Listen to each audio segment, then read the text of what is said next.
What's up, everybody? Welcome to Political Fight Club.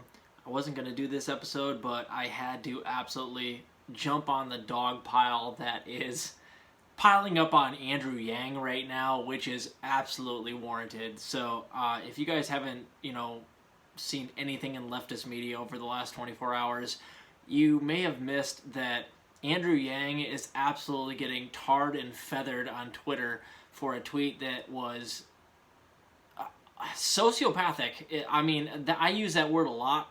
I I think it was. I think it's one of those things that you can't come back from. Honestly, it's one of those tweets where I don't know if he'll ever recover from this. So just to put things in perspective and give you guys a little bit of background, in Israel and Palestine right now, there is a lot of there's a lot of news going on about an Israeli attack on Palestinians that killed something like 22 people, including 9 children. And a lot of the media has been framing it as the Palestinians and the Israelis are clashing in the Middle East, when that's not at all what's happening. What's going on is there is a mosque in East Jerusalem that has been arbitrarily shot with rubber bullets, and Israeli forces have invaded it and hurt over 300 people by throwing tear gas and flash grenades and rubber bullets in on these people that are praying, simply because there's a protest going on outside that mosque in that area about a couple of Palestinian families who are being, again, arbitrarily forced out of their homes. So I know I don't want to go too in depth on what's going on there, but basically all the Palestinians are doing is protesting that these families not have to leave their homes for no reason. The Israeli government is forcing them out of their homes, and then because of those protests, the Israelis are using that as a reason to go into the church that's in that area, a very holy place, a mosque, and shoot people that are praying peacefully. And then when those people like Hamas, the people that don't want their, community shot up, especially their churches, fire rockets at the Israelis, then they use that as a reason to go and do these mass bombings that kill 22 people, including 9 children. So, long story short, the Israelis are being that bully on the playground that will fuck with you, that'll mess with you, knock you down, punch you in the face once or twice, and then once you actually punch them in the teeth, they run to the teacher and act like you were the one that attacked them. That's what the Israelis are doing right now. So that's what's actually going on. And Andrew Yang sided with the Israelis in this and acted like Hamas was unprovoked shooting into... And now, I'm not advocating for anything Hamas does. Of course, they're a terrorist organization, but Andrew absolutely swung and missed, dude. I mean, this tweet was like, it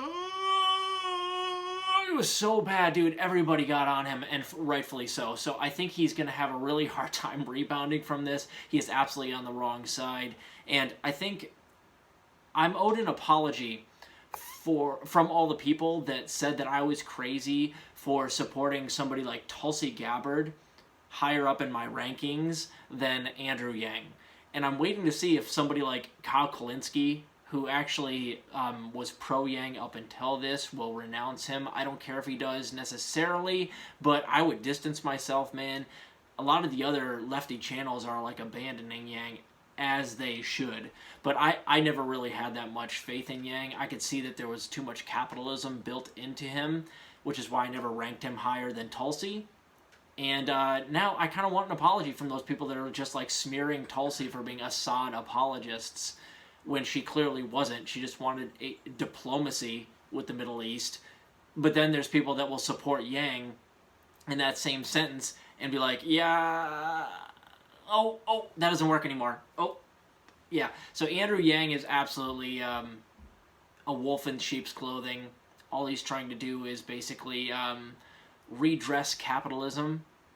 That's what his UBI that he's now changed it to is, because he's taking away the social safety net in exchange for a UBI. So I think we can all kind of see what he is now. And I think if we can, we should support other people, look into other people for NYC mayor, because this is the type of thing that should absolutely keep him from getting that job, in my opinion. So I'm glad that people are starting to see what Andrew Yang is. I've always kind of seen it. Yeah, he kind of acts like a nice guy. He has that facade. But, you know, Crystal Kyle and friends, they kind of exposed him lately. I would like to see us all distance ourselves from Andrew Yang, because he's not one of us. So this is a horrible tweet, horrible take.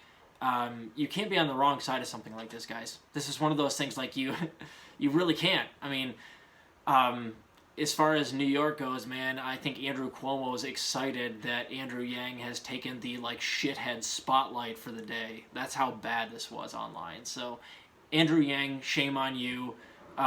If you had any sense at all, you just apologize and hope that the left forgives you, because the reign of terror you're about to get, man, not the reign of terror, the reign of fire you're about to get is just off the charts.